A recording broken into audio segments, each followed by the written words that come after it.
Now let's talk finance. Let's talk tuition. Let's talk proof of funds. Even when there's no hope, you can still go. Hi guys, welcome back to my channel. If you're new here, hi, and thank you for tuning in. I took a break from immigration and I started doing lifestyle videos, but I have a special guest here that decided to grace my seat to talk about a story about relocating to Canada. And I'm just going to let her have the floor. And please introduce yourself. Introduce yourself, please. Hi everyone, my name is Kemi. I'm a travel consultant. I deal in flight reservation, hotel, holiday packages, anything regarding your trip. I'm here. That's what I do. And I'm a mother of one. That's right. And also a lovely wife. That needs to be there. When you be asking for number, that needs to be there.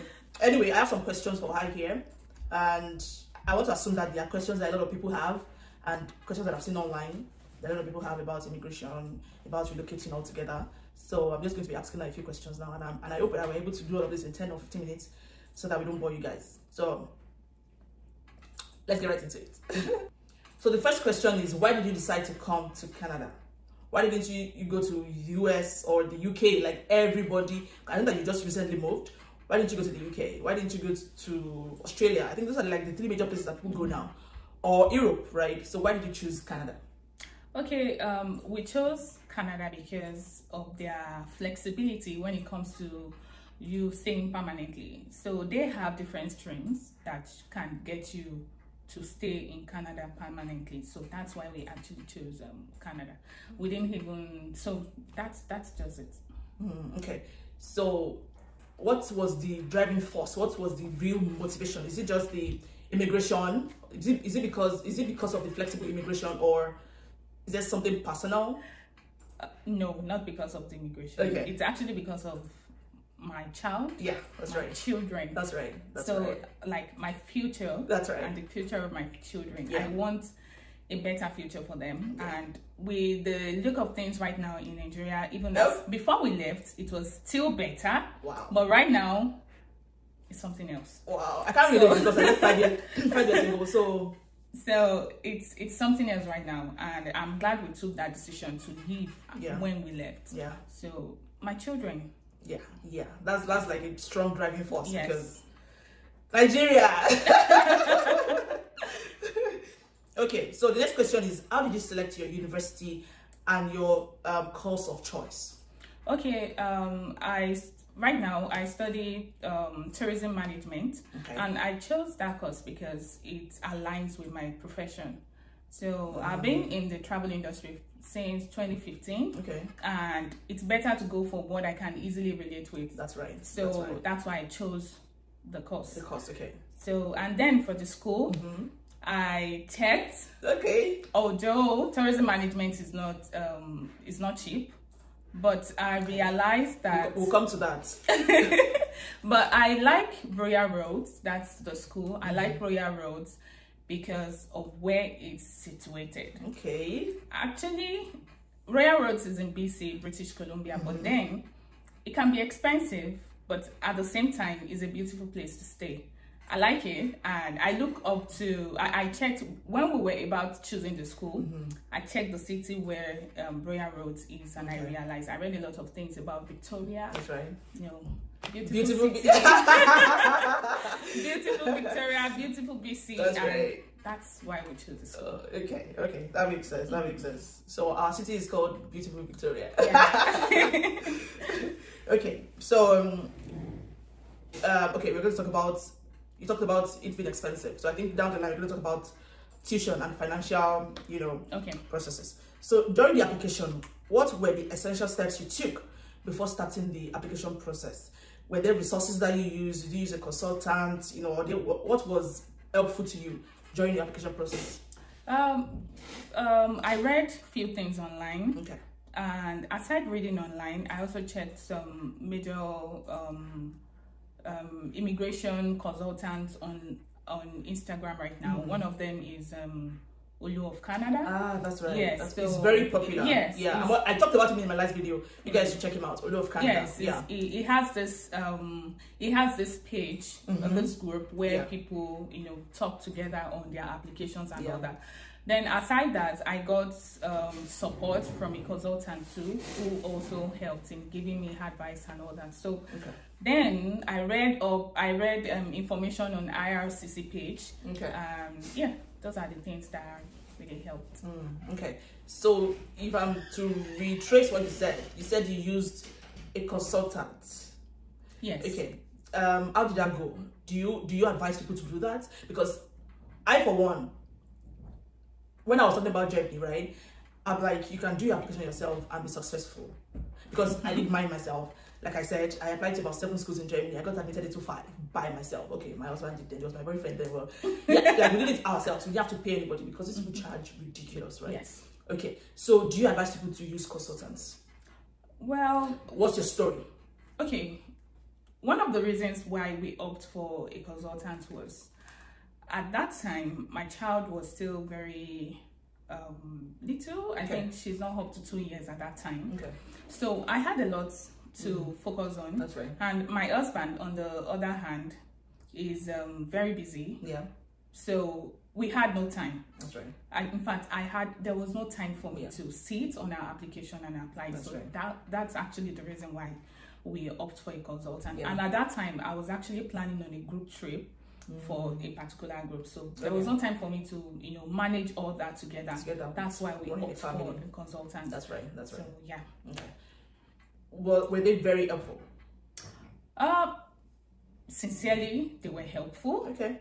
Yeah, I would say they were helpful. That's it. So, but our first application was denied, even though we put in all the efforts, all the documents that we're supposed to put in, but we were refused. In fact, we were refused within, I think, 2 weeks. Wow. Or a week after our biometrics. Wow. Yeah. So, but then we applied, and one of the things I remember that the consultant said then was, I go alone first, I apply alone, then my family will come meet me. Then that's why I was like, no way. It's either we are all refused together or we are all approved together. That's right. So no one is staying behind. That's right. And that decision, in fact, that decision is the best we made. That decision is the best we made, because I'm just thinking, if I had agreed to me going first, what would have happened? That's right. That's right. Because right now, things are changing. Immigration rules are changing and all that. A lot. I wish I can make videos on it. A lot. So what would have happened? So we decided to apply again all together. We did same thing we did, but we then included a little bit of more documents as requested, because as requested. Yeah. And there's something called GCMS in Canada. If you are refused, you write IRCC, ask for the reason, the main, because they give you a generic reason first, like you are refused and that's it. Yes. But if you can get the real reason, it can be finance, it can be that you didn't have a lot of documents, it can be something, so you can work on that particular thing, build on it and reapply. Yes, in our case, we applied for the GCMS note, and it came out that they said I didn't include enough proof of my business. They specifically requested for the tax registration document. So at that period, we had to get more. I had to quickly, arrange the tax documents and all that. Then the other thing that helped our application was students' GIC account. So we'll get to that. We'll get to that when we get to the financial part of it. Okay, so because I've never heard of this. She mentioned it while I was asking her questions, and I never heard of it. So we're going to get to it when we talk about the financial part of the application. Okay.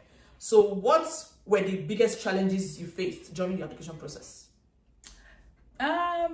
Majorly, it's getting the document together. Getting document together can be like, it's a lot. It can be overwhelming because you have to, the immigration, they want proof. That's right. Whatever you say, you must be able to back it up with proof. That's right. So we say something, we get the proof. Say something, we get. So getting this document together is a lot of work. So that was actually the main reason where I had to involve a consultant, because getting this document together.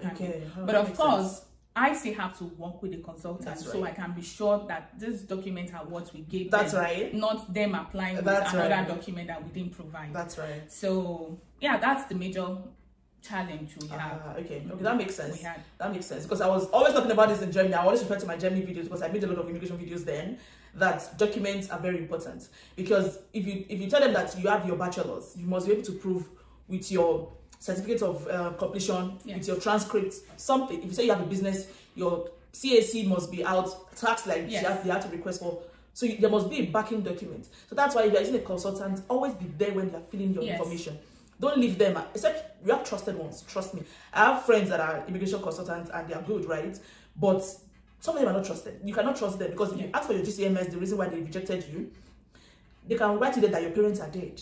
There was one that Obs was telling me recently, was telling me that someone, his friend, when they found out the GCMS notes that the consultant wrote, the person said that her parents are dead, and she didn't say that her parents are dead. So who killed your parents? So please, if I say consultant, please be very careful. That's because it's just crazy. Okay, so the next question is: did you face any difficulties obtaining your study permit? Well, it's just the first refusal, actually. Okay, and I think what I should have asked was: did you face any difficulties? How did you get your admission? How did your admission go? Okay, my admission went well. Okay.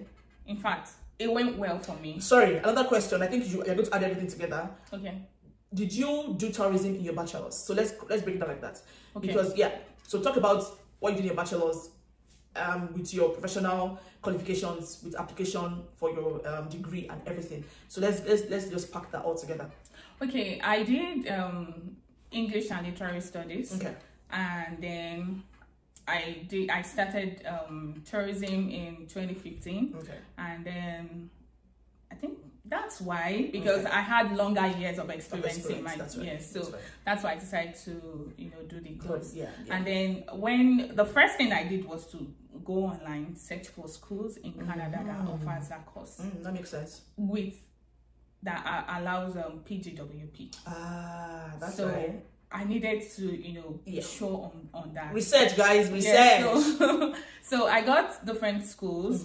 I got RRU, I got Thompson Rivers. Then I got other couple of schools.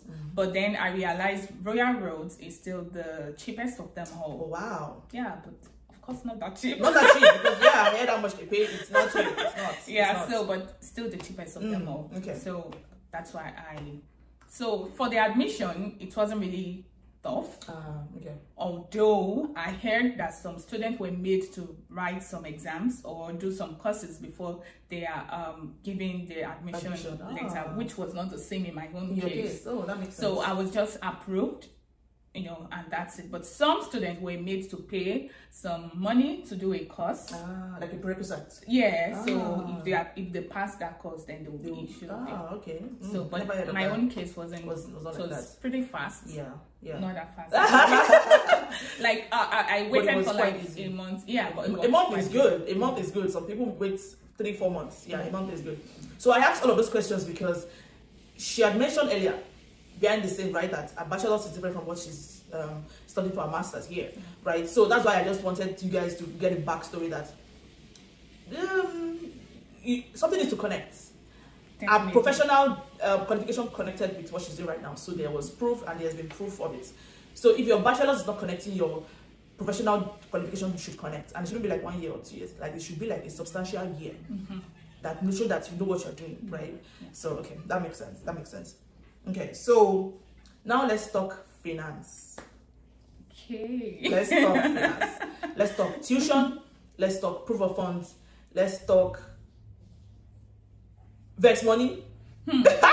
Like saving for the rainy day. Saving because I always tell people, if you are coming to Canada, you must have your rent for 3 to 6 months. Your feeding for 3 to 6 months, because you can suffer, you will suffer. Yeah, and it's different here because in Germany you have your block accounts that they will pay you, so you have money compulsory for rent and for upkeep. But Canada, the proof of fund is not blocked, so you can do what you want to do. I don't want to say here. You can do what you want to do after you get your admission, after you get your visa, whatever, right? But also, at the port of entry, there's usually cases where we've heard that people have been asked to show proof of fund. Let's see what's in your bank, right? So, that aside, I think maybe the next video we're going to talk about after you got in, what happened, what's next, right? But today is just before you came into Canada. So now let's talk finance. How did you go? And how is it going? Yeah. Okay. For the finance, one thing that really helped us is we were saving in dollars. And it really helped us. And dollars was good then. Okay. So we were saving in dollars. Even when I got my admission, I was told to pay a deposit. Yeah. So that was the only prerequisite I was given, to pay a deposit, and then before I was given the admission. Yeah. So aside that, we have been saving even before we knew that we'll be traveling to Canada. So we've been saving in dollars, which really helped us. So the other thing we did was we did students GIC accounts. Never heard of this. I heard it for the first time. That's because Nigerians are not really. It's not like they are not really meant to do it. I think it's for Indians. It's for some other countries. Do you think they are not meant to do it, or we are not knowledgeable about it? Because if you could have done it, that means it's something that could have happened. But I think people are not knowledgeable about this, because I've never even heard all of Canada talk about this or Today Touch. Those are the people that talk about immigration a lot, right? I've never heard about it. So, are you saying that Nigerians can't, or it's something that people don't know about yet? Okay, they can do it, but yeah, a lot of people don't know about it. And of course, I won't say Olu of Canada doesn't know about it. He knows, but because why these things are why this student GIC is because some countries are allowed to do that, and it helps with their application. Okay. So it's like you locking your money, your expenses inside an account till you arrive Canada. So when you arrive Canada, the bank starts giving you paying you back every month. Just like Germany, that's right. Yeah. So a lot of people may not know about it. Yeah. But of course, some immigration officers know about it, and they will tell you. Yes. Consultants, rather, immigration consultants. Yeah. Sorry, but I think people are not talking about it because people cannot afford to block their money. Yeah. I also assume that people know about this thing, but people cannot block $10,000 somewhere or $20,000 somewhere and just keep, right? Because a lot of people borrowed money. Let us not lie. We know, right? So I think that's why it's not so. Yeah. So that's why people don't popular. Think it's really a thing for them. In fact, today I just heard that a colleague of mine did it. She just mentioned it when she was talking, so I realized, so people know about it. Yes. But for people who can just afford that's right. That's right. So, but it really helped. Because at that point, we didn't even know that dollar would be what it is today. But it helped. We were able to, in fact, right now, I'm angry with myself. Why didn't I just change all the Naira I had at that point? Yeah. But, we can't, nobody knows tomorrow. So that's one of the things that helped us. GIC we're saving in dollars, then the GIC. Right now, the bank is still paying us every month. Wow. So it's like we just locked. Yeah, just locked. And I feel like I want to assume that this method would also aid your visa guarantee. Yes. Because they know that if you can save this money, that means you have something. You have substantial amounts. So I think I would do research about it and talk about it when I get it. I have time. Yeah, I think. But I think I should, because if I that do research, if my husband that is the researcher of the researcher doesn't know about it, or knows about it but he has not mentioned it, because he probably just, I think I need to talk about it. I think I need to do So those two things helped us. And then so what you first said was saving in dollars. Yes. Then this GIC account. Yes. Okay. Those are the when it comes to finance, those are the two major things that really helped us for the application. And then we had to do some other documentation to show that these funds are for us, like the money we have in accounts or money in assets. So we had to do proof that proof of deeds, like that. Proof of deeds. or proof of property. That's right. And all that. That's right. Yeah, and property evaluation. So we did property evaluation for our landed properties. Oh, okay. So those are the things that helped with the finance, with the financial aspect of our I know that. Yeah. Wow. I knew that. Maybe this video should have been in 2 parts because now we are almost at the end of questions. But please put your questions in the comment section. If you want us to make another video, today is October, end of October, the last day of October. Christmas is coming. Yeah. So ask us questions, please. I'll bring her back here. We're going to make other videos. Please put your questions there. If I don't have answers to it, I'll get her. She'll come back and make videos about this. I want everybody to leave Nigeria. I want people to come. If you can afford it, trust me. If I can afford it, I'll afford people to Canada. Seriously. But yeah, so let's get to the next question. Okay. So the next question is, how did you prepare to move? What did you put in place? Okay. So because we got this approval in December. Yes. I remember. And we came in March ending. Okay. So we had enough time. Enough time actually. Yeah, we do. So we did have enough time to prepare. So the first thing was to, check on accommodation. I have a toddler, and I don't expect that I get here and I start looking for where to stay and all that. So the very first thing on our list then was to get an accommodation, even if we don't get before we leave, but we already have an idea of how to, get those things sorted. That's right. So the first thing was I contacted a friend who was already here at that time. So she told me about a newly built building. And then we reach out to them. So I had to send them an email, gave them all our distance, and that's how we started. So while we were in Nigeria, we already paid for the deposit fee. Wow. So that's trust. Because some people can take your money and run. That's trust. So this was since January. Yes, we already started the whole accommodation stuff. So we already settled on accommodation as of January. So I had to start looking at then it's my business. How do I go about that and all that? So I had to look for somebody. At that point, I wanted to get somebody to help with the business running, because I look at even at that time, I wasn't still sure how I'm going to run the business, because I didn't know. In fact, I didn't know that the time difference is going to really affect my business. The time difference really affected me. So we did the accommodation. After the accommodation, I started thinking of how to go about my business, but I could not really, wrap it up. Then I started looking at daycare for my child. Very important. What I heard from my friend who got here before me then, because I remember she kept calling, Kemi, me or my team be daycare.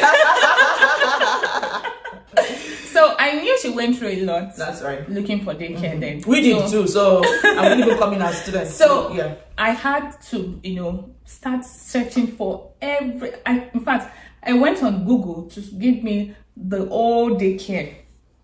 I went on BC page. So BC gave me a list of daycares around. So I started writing them. I have a toddler, blah blah blah. I gave them. Those are the things we did again. Even though we didn't still get any at that point, because I think that period is not a period where children are leaving daycare for the next class. So it was really tough. So, but then I did that because, of course, if you can, I think you should, because if I had done that, someone else may have been lucky to get something. Even if I didn't get, if somebody tried what I did, she may have been lucky to get a daycare before they arrived. That's right. So that's the other thing we did. And those are the things we put in place. Then for those are the things we put in place. So are you trying to say that relocating did affect your career? Yes, I would say that. It did affect my career, because right now I'm still trying to, balance the whole thing, Canada, Nigeria, time difference. I heard that the time difference is even going to change again. Yeah, next week. That's right. So it's on Sunday, actually, November 3rd, it's going to change. In fact, I tried to, you know, manage it when we arrived, but it didn't work. My customers were complaining that, although I told my customers I'm traveling, and I told them that I was still, you know, but you know, clients, I can't blame them because they need to get their things done quickly. That's right. And if they are not on top of their game, a ticket that will be 1 million today can end up being 1.5 tomorrow. That's right. So they had to go ahead to somebody who's available, and I wasn't. So that's why it affected me.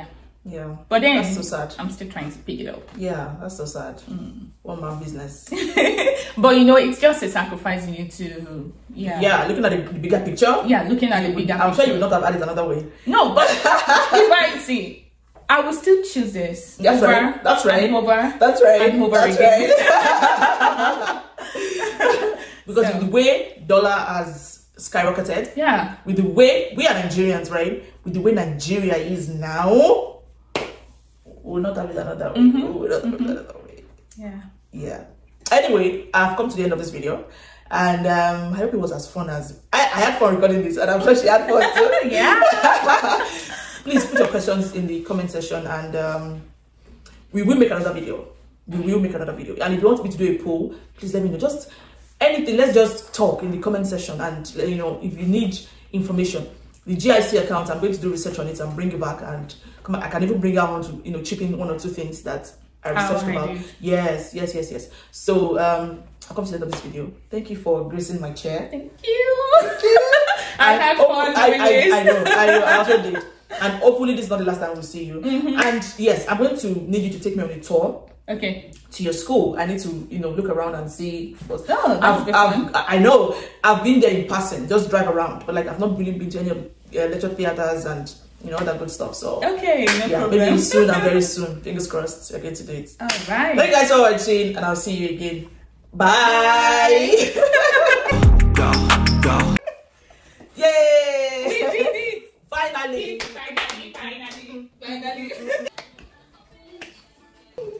Listen to me. Let it be known that it's you and the lady that scattered our video today. What are you saying? It's a nice range, 'cause I've gone through